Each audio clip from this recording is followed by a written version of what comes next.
जय हिंद दोस्तों, वंदे मातरम। भाई इस प्यार को मैं क्या नाम दूं? बात तो आपने सुनी होगी, लेकिन प्यार जब भारत में होता है तो समझ में भी आ जाता है। सीमा हैदर, जो कि पाकिस्तान से अपने 4 बच्चों के साथ भागकर भारत पहुंच गई हैं, अब वो बोल रही हैं कि भैया हमें भारतीय नागरिकता चाहिए।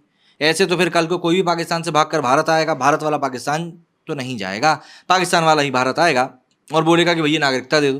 और राजस्थान में हमारे इतने सारे हिंदू भाई बैठे हुए हैं, उनको नागरिकता मिलने में इतनी समस्या हो रही है, और ये सीमा हैदर जी हैं जिनको कि पता नहीं क्या लग रहा है।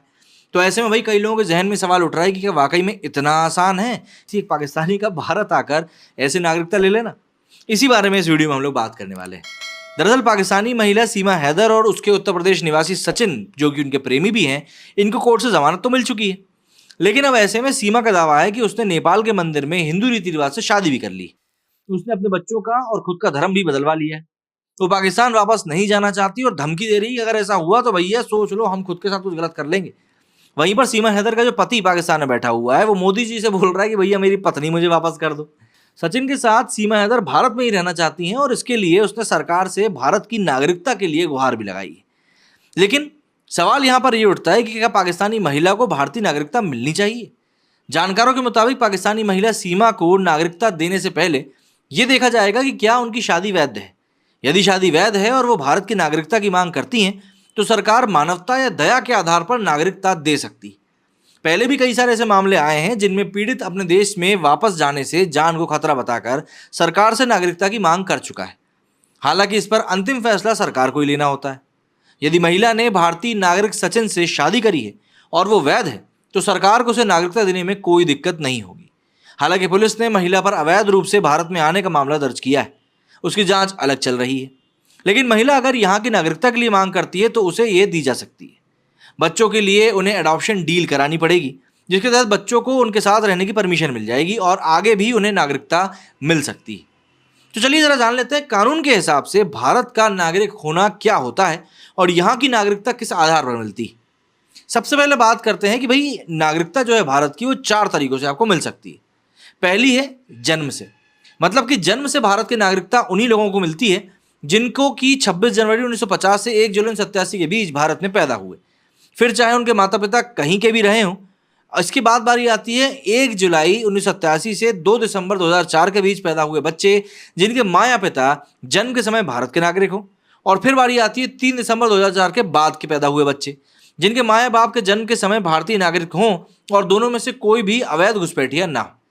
दूसरा तरीका आता है रजिस्ट्रेशन से नागरिकता, मतलब कि रजिस्ट्रेशन के माध्यम से भारत की नागरिकता उसे हासिल है जो भारतीय मूल का व्यक्ति आवेदन करने के 7 साल पहले से भारत में रह रहा हो। भारतीय मूल का कोई भी व्यक्ति जो अविभाजित भारत के अलावा किसी दूसरे देश में रह रहा हो। इसके अलावा भारतीय नागरिक से शादी करने वाला व्यक्ति बशर्ते वो आवेदन से 7 साल पहले से भारत रह रहा हो, या फिर भारतीय नागरिकों के 18 साल से कम उम्र के बच्चे।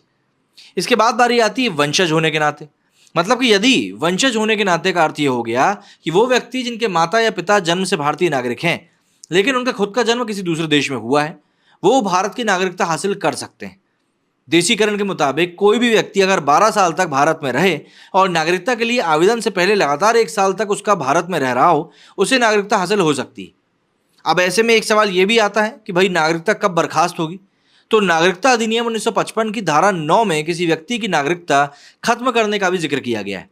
3 तरीके हैं जिनके जरिए किसी व्यक्ति की भारतीय नागरिकता समाप्त हो सकती है, जैसे कि यदि कोई भारतीय नागरिक स्वेच्छा से किसी और देश की नागरिकता ग्रहण कर ले, उसकी भारतीय नागरिकता स्वयं ही समाप्त हो जाएगी।